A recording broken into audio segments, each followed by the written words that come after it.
J'avais juste un appartement. Ah! Et le mec me dit qu'il va payer le ciné chez lui. Non, je sais. On est d'accord, il y a des phénomènes.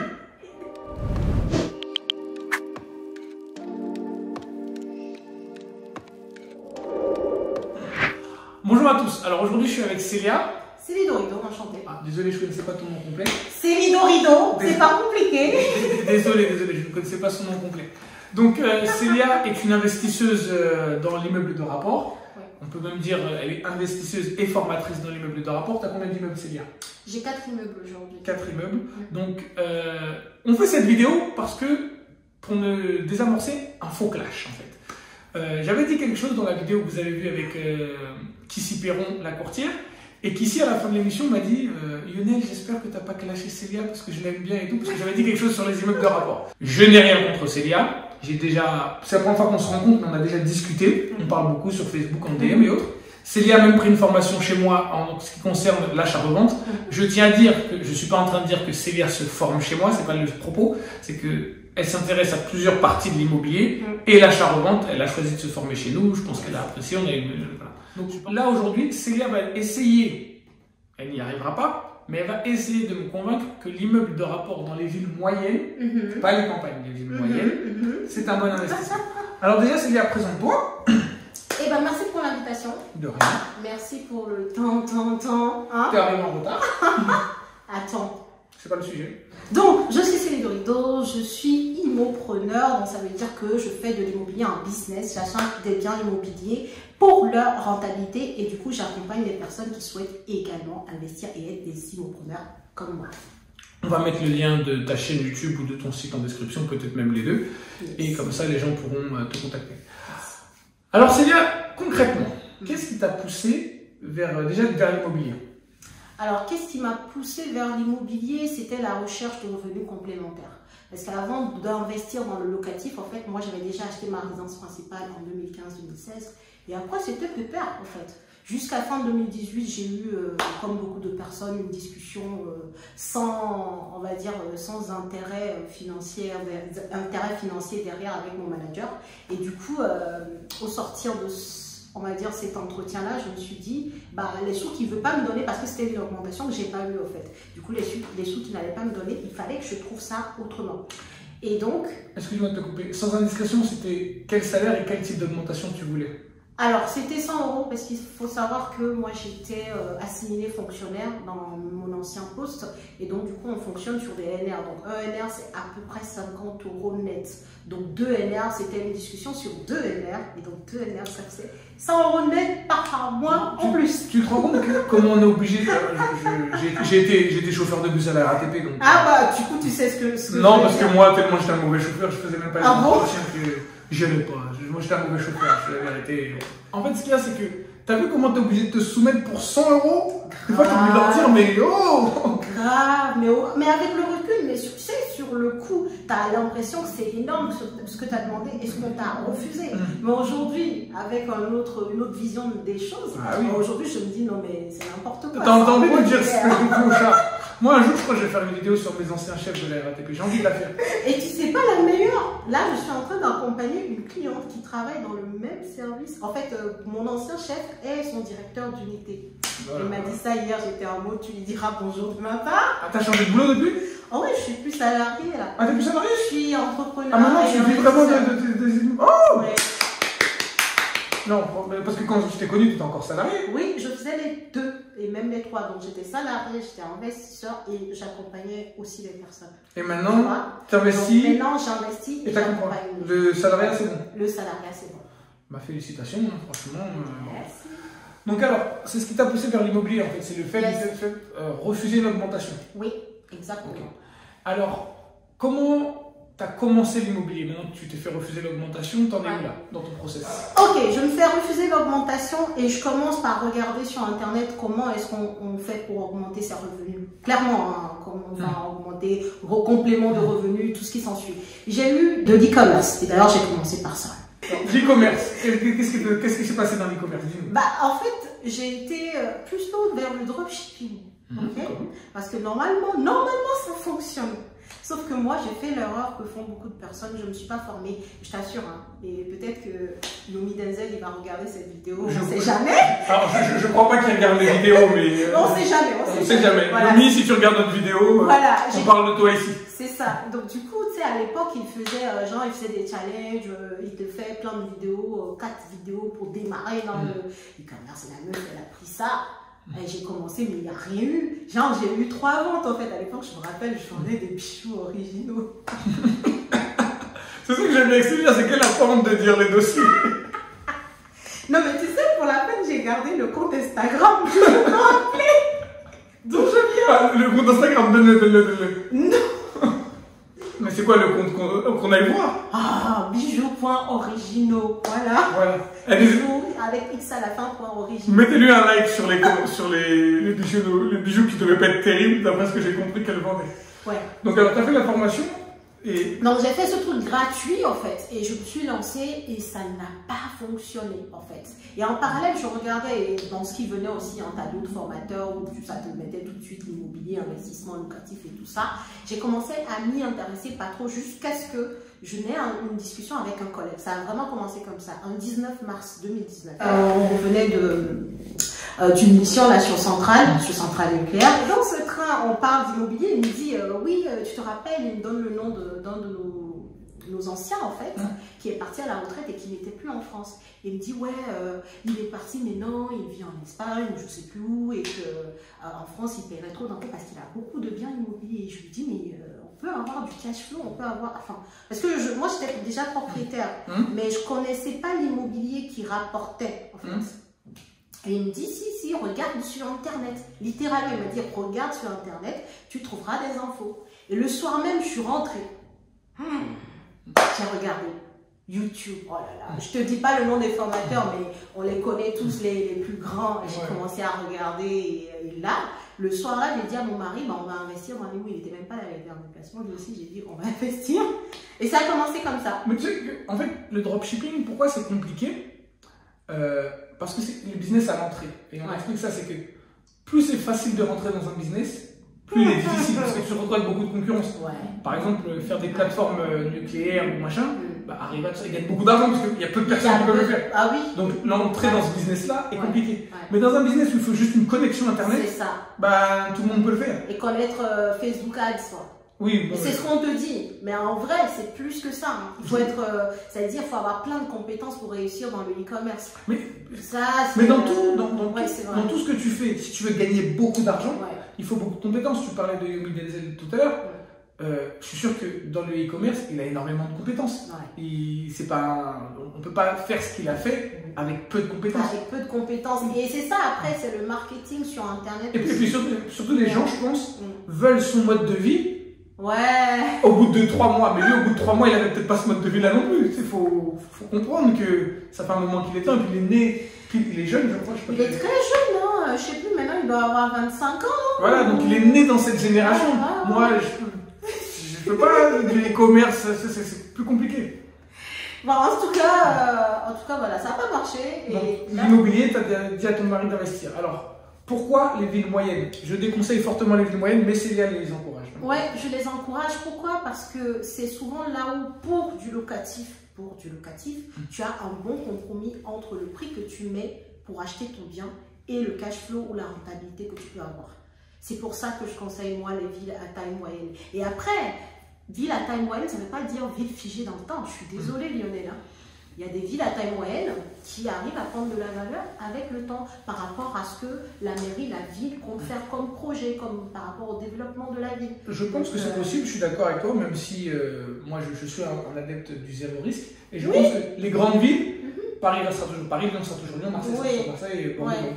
Et c'est pour ça que je n'y vais pas. Après, et puis dans ces villes-là, c'est vrai qu'on ne peut pas te dégager le cash flow.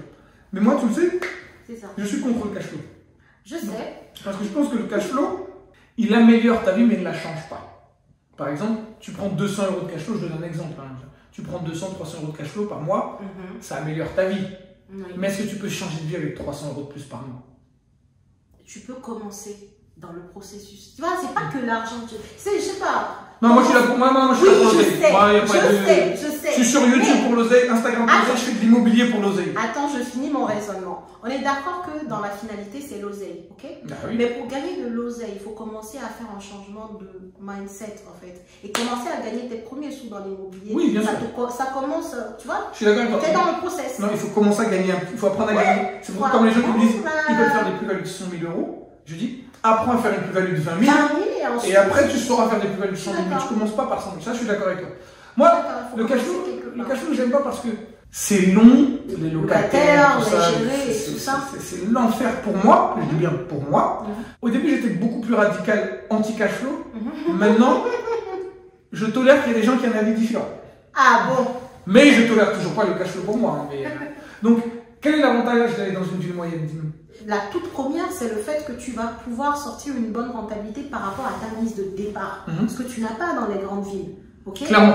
Voilà. Donc, tu es dans une ville moyenne, tu peux te permettre un immeuble de rapport, puisque moi, ma spécialité, on est plutôt sur des immeubles de rapport. Oui, je vois que tu vas souvent tu vas dans le nord, souvent en ce moment vers Je vais dans le nord, je vais, la dernière fois, j'étais dans l'Aube, et aussi... dans l'Aube, parce que... T'as 3. Et tu as d'autres villes autour de toi. Et ceux qui travaillent sur la centrale nucléaire, parce que moi je travaille avec les centrales, donc vers 3, tu as la centrale de Nogent et c'est pas mal pour le locatif. Et donc en fait, toi, tu as trouvé ton équilibre là-dedans. Oui. Alors si c'est pas indiscret, si tu veux même on coupera, il n'y a pas de problème. Tu arrives à dégager combien de cash flow avec tes immeubles aujourd'hui? Alors, à date, je suis à peu près à 7 500. De cash flow? De cash flow. Mais je vais rectifier la chose. C'est parce que lorsque tu fais du locatif, l'intérêt, c'est de pouvoir, par exemple, avoir du différé de remboursement. Mais même quand tu fais de l'achat-revente. Ouais. Bah, l'achat-revente, attends, tu peux avoir un différé, revendre pendant ton différé, prendre ta plus-value. Ok, donc ça tient pas. Ok. Oui, non. Et dans l'achat-revente, quand tu fais un différé, c'est pas... Tu prends du cash flow, machin. Oui, tu prends du gros argent tout de suite. Donc, quand tu as 7500 parce que tu es en différé. Voilà, parce que je suis en différé pour certains de mes biens. Et une fois que tous les différés sont passés, je serai à peu près à 4500 €. Ok. Donc, tu n'es pas arrivé dans l'immobilier hier? Non, je suis arrivée dans le locatif en 2019. Ouais, on est en 2022, donc 2 ans et demi à peu près. Ouais. Ça vient en 2 ans et demi quand même. Ah oui, 25 apparts, c'est bien. Ouais. Et puis aussi, il faut dire une chose, c'est que tu avais des revenus très corrects. Ah bah moi j'étais cadre. Bah, oui, Mon mari il est cadre aussi. Vous avez des situations très correctes. Ah oui. Ça vous a permis de, entre guillemets, vous endetter. Oui. Et vous avez plutôt fait des bonnes choses parce que franchement, moi la partie différée, 7000 c'est non. On va par contre la partie, la vraie, quand avec les crédits en face, c'est 4000 et quelques. Oui, 4000. Franchement, je trouve que 4000 et quelques de revenus supplémentaires, je suis quelqu'un d'honnête. Hein. C'est pas du marchand de biens, mais 4000 € de cash flow, je respecte. Oui, je respecte parce que là, tu changes ta vie quand même avec 4000 €. Tu changes, ouais. Et la seule chose que je veux préciser, c'est que mon dernier immeuble de rapport, je l'ai acheté en mars 2022, donc il n'y a pas si longtemps que ça, et je ne l'ai pas comptabilisé dans les sous que je viens de donner parce qu'il est en travaux. Oui, donc voilà. Du cash. Voilà, c'est ça. Et est-ce que tu comptes continuer? Ah oui, absolument. Absolument. Là, je cherche un bien immobilier. Oui, et comment tu arrives à te réendetter, Célia? Eh bien, tu vois, je vais expliquer une chose très importante, c'est quand tu veux quitter le salariat et que tu as des projets d'investissement, mais vraiment comme moi, tu vas aller loin, tu ne quittes pas n'importe comment. Donc moi, par exemple, pour prendre mon cas, j'avais, on va dire, planifié mon départ, sachant que je voulais réinvestir. En gros, comme je t'ai dit, en mars 2022, j'ai réinvesti, sachant que je n'étais plus salarié. Mais comment j'ai fait? C'est que, en fait, dans ma fonction, j'avais cette possibilité de mettre de l'argent sur mon compte épargne-temps. J'ai quitté le salariat, on va dire, c'était fin juin 2021, mais de juillet jusqu'en décembre, je touchais du salaire. Parce que j'avais de l'argent sur mon compte épargne-temps et donc ça faisait que tous les mois, j'avais un salaire alors que je n'étais plus physiquement là. Et donc avec ça, j'ai pu faire un dernier crédit en tant que salarié. Ok. Alors les gens vont me demander, parce que tu gagnais combien en salaire? Parce que ça c'est sûr qu'ils vont me poser cette question-là avec ton cash flow. Oh là là. Ah, donne une fourchette, Allez, une fourchette, j'étais entre 2000 et 3000 €. Ok. Et ton mari sans indiscrétion? Il était plutôt entre 3000 et 4000. Ok. Tu avais une résidence principale? Tu l'as toujours, je crois. Je l'ai toujours. Et Pour donner un exemple un peu du mode de vie, tu avais combien de crédits sur ta résidence principale? On va pas dire où, parce que moi je sais où, mais ça n'intéresse pas les gens. Ça. Je paye 1700. 1700. Ouais. Parce que j'ai juste. Par exemple, tu vois, le crédit quand tu vis avec quelqu'un ou tu vis tout seul et que tu as un salaire, le crédit mensuel, c'est. Ouais. Il prend une part dans ton oseille. T'as l'impression que c'est un troisième mec qui vit avec toi, il consomme tout, tu sais, c'est pam. Et vous pouviez faire ça face à ça quand même avec vos revenus. Oui. C'est ce qui vous a aidé. Ça nous a aidé parce que, comme je disais tout à l'heure, on est tous les deux cadres, donc on a un salaire cadre. Là où on travaille, c'est assimilé fonctionnaire. Donc, tu connais très bien la France que quand tu es assimilé fonctionnaire, c'est un bon profil pour la banque. Et troisio, les gars, on avait de l'épargne. Ah. Bon, voilà. Combien d'épargne environ? Une fourchette. Allez, une fourchette, on était dans la trentaine de milliers d'euros. Tu vois, voilà. Donc ça a aidé à se lancer aussi. Voilà, ça a aidé à se lancer, sachant qu'on ne l'a pas dépensé, hein, on ne l'a pas mis, puisque nous, nos premiers investissements, on les a eu à 110%. Donc c'était à l'époque, c'était plus facile d'avoir. Voilà, c'était plus facile. Aujourd'hui, avec le HCSF, tu sais que c'est plus compliqué. Bah, le dernier, on a mis 3%. En mars, voilà, on a mis 3%. C'est plus possible. Et ça va encore, en fait. Pour moi, 3% avec 150 000 euros de travaux, 160 000 valeurs. Mais attends, si je comprends bien, t'achètes un immeuble combien? C'est-à-dire lequel? Le dernier. Le dernier, 175 000. Tu fais combien de travaux? 150 000, 160 000, allez, 60 000. Non, on va arrondir. On va dire que ça te fait combien? Moi, je suis pas fort en maths. 330 000, ouais, à peu près 335, j'allais dire. Ouais. Mais est-ce qu'il y a des immeubles à 335 000 dans ce secteur? Tout fini? Tout fini? Non. C'est plus cher. Ah, c'est plus cher encore? Oui. Là où j'ai acheté, là, en fait, aujourd'hui, si je revends mon bien, je suis à 400 000 euros. Et il y a des gens qui vont mettre 400 000 euros dans ces entre. Et je dis, mais entre. Le dernier, il est en Ile-de-France, donc il ne va pas pouvoir aller dans les autres. Ouais, non, je parle des autres. Et ben les autres. Ceux qui sont dans tes villes reculées, tes coins reculés. Oui, il y a un dans le nord, dans le 62. On l'avait acheté à 279 000 euros. On l'a fait estimer parce que tu sais, quand tu refais un crédit, tu fais estimer ton patrimoine. Oui. On l'avait fait estimer, il était à 340 000 euros. Et attention, on a testé, c'est-à-dire, on a testé. Voilà. Ceux qui comprendront, comprendront. Voilà. Et on a eu beaucoup de demandes. Ouais. Parce que, en fait, dans le locatif, en fait, c'est vrai que tu as la valeur du bien, mais tu as aussi la rentabilité qui compte. Quelqu'un qui vient et tu mets dans l'annonce rentable 12%, t'inquiète que tu vas être assailli de... Sérieux? Oui. J'ai un petit peu de cash, peut-être que je vais faire un petit... J'ai pas d'informations, c'est bien. Non, mais pourquoi pas? Et pas avec plaisir. Non, t'as pris la mienne, pourquoi pas? Bah oui, que j'ai trouvé très bien d'ailleurs. Oui, non, mais je suis sûr que t'as fait un bon truc aussi. Non, mais... Parce que moi, en fait, je me dis, si j'achète là-bas et j'ai une galère, je dois revendre, est-ce qu'il y a des immeubles à ce prix-là dans ce secteur? Bah oui, mais Lionel, on est un peu comme toi aussi, hein. C'est-à-dire dans tout ce qui est études de marché, on fait la même chose. Parce qu'il y en a qui me disent, je ne revendrai jamais. Ah, mais tu sais très bien que des fois il y a des galères dans la vie. Oui, moi je suis toujours, et c'est ce que je dis aux gens aussi, pense cash flow, mais pense plus-value aussi. Les deux sont importants pour parler d'enrichissement dans l'immobilier. Et comme je te disais tout à l'heure, quand tu veux redemander un nouveau crédit, tu estimes ton patrimoine. Et si ton patrimoine a pris de la valeur, t'inquiète que tu vas être encore mieux vu par la banque. Tu vois, tout est lié en fait. D'accord. Alors, je tiens à dire une chose, c'est que je n'ai pas donné tous mes contre-arguments, parce que croyez-moi que si je donnais mes contre-arguments, Célia, j'ai pas envie de la faire pleurer, elle est trop belle, elle a un sourire magnifique. Mais croyez-moi que non. Oui, on va le prendre comme ça, on va dire que voilà, il est tellement gentil aujourd'hui qu'il me laisse... voilà. Non, mais c'est même pas une question de féminité, puisque femme ou homme, tu es quand même compétente dans ce que tu fais, donc moi j'ai pas de problème par rapport à ça. Maintenant, j'ai d'autres barrières par rapport au locatif, parce qu'il y a aussi le traitement des locataires. Oui, ça je te l'accorde. Tout le monde qui a du locatif sait que c'est pas facile. C'est pas facile. J'ai déjà fait un peu de locatif à l'époque. J'étais perdu, j'étais dans l'erreur. Ne me jugez pas. J'avais un locataire, mais qui va payer l'électricité? Tu vois, j'avais envie de me battre. Qui va payer l'électricité? Le mec qui va regarder la télé, qui va payer l'électricité? Ça peut être lui. C'est-à-dire si les compteurs sont individuels. Non, j'avais juste un appartement. Et le mec me dit qu'il va payer l'électricité chez lui. Non, lui c'est... On est d'accord, il y a des phénomènes. Et c'est vrai qu'en tant que propriétaire bailleur, il faut apprendre à prendre sur soi. Si c'est pas dans ton caractère, il va falloir l'apprendre. Non, mais moi c'est pour ça que je sais pas. C'est quoi? Je m'intéresse plus à l'immobilier commercial Oui, ok. pour faire du cash flow. Où tu es plus tranquille, ça c'est vrai. Le mec paye les charges. Il fait paye tout à l'intérieur. Il paye les travaux. La taxe foncière. Tu peux faire de l'achat-revente de murs, tu peux faire de l'achat-revente avec le fonds de commerce, tu peux faire beaucoup de choses. En plus, quand tu achètes le truc, tu peux consulter le BE et tout. C'est vraiment quelque chose de très puissant et c'est beaucoup plus passif, je pense. Oh, bah, t'as raison. Non, je te contredirai pas là-dessus. Maintenant, je tiens quand même à mettre, tu vois, c'est pas tous les jours qu'on t'appelle. Et puis le local commercial aussi, une chose que je veux dire, c'est beaucoup plus cher.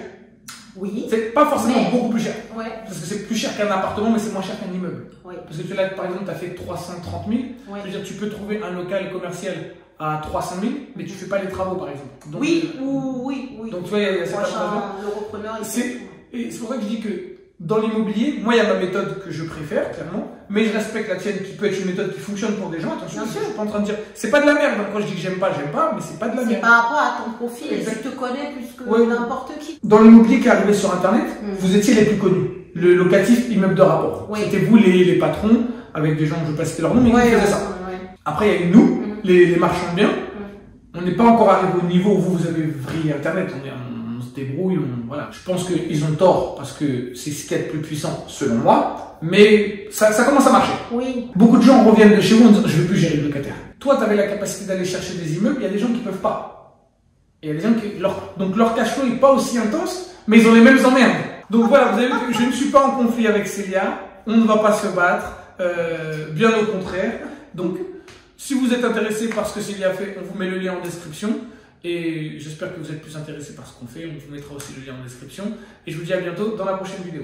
Merci beaucoup. De rien, Célia. Et puis à bientôt. Voilà, c'était un plaisir.